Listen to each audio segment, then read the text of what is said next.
தமிழக அரசு உங்களுடைய ஆட்சியினுடைய புள்ளி விவரப்படி பெண்களுக்கு பாலியல் துன்புறுத்தும் வழக்குகள் 26,651. நாங்க சொல்லல, ஸ்டாலின் தலைமையில் இருக்கின்ற திராவிட முன்னேற்ற கழக அரசு புள்ளி விவரப்படி 26,651 பேர் இந்த பாலியல் துன்பத்திற்கு ஆளாயிருக்கிறாங்க. இதுல போக்சோ வழக்கு 18,000 வழக்குகள் பதிவு செய்யப்பட்டதாக உங்களுடைய அரசாங்கத்துடைய புள்ளி விவரம் தெரிவிக்கின்றது.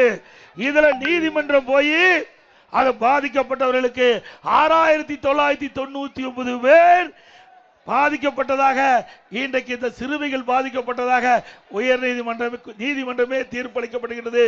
இதே உங்களுடைய சமூகத்துறை அமைச்சர் தூத்துக்குடியில் பேசுகின்ற பொழுது அவர் குறிப்பிடுகிறார், 6,999 போக்சோ வழக்குகள் பதிவு செய்யப்பட்டுள்ளதாகவும் அதற்கு 84 கோடி நிவாரணம் அளிக்கப்பட்டதாகவும் உங்களுடைய சமூகத்துறை அமைச்சர் தெரிவித்திருக்கின்றார். இந்த போக்சோ வழக்குனா சிறுமிகள் பாதிக்கப்படுகின்ற வழக்கு. போக்சோ வழக்கு சிறுமிகள், பெண் குழந்தைகள் பாதிக்கப்படுகின்ற வழக்கு. அதில் பாதிக்கப்பட்ட அந்த குழந்தைகள், அதனால் வழக்கு பதிவு செய்யப்பட்டது 6,999. அப்படி இருக்கின்ற பொழுது ஸ்டாலின் வடிகட்டிய பொய்யை பேசிக் கொண்டிருக்கிறார். சாதாரண வடிகட்டல, ஜமக்காலத்தில் வடிகட்டிய பொய்ய பேசிட்டு இருக்கார். தமிழகத்தில் பாலியல் சீண்டலே இல்லையா?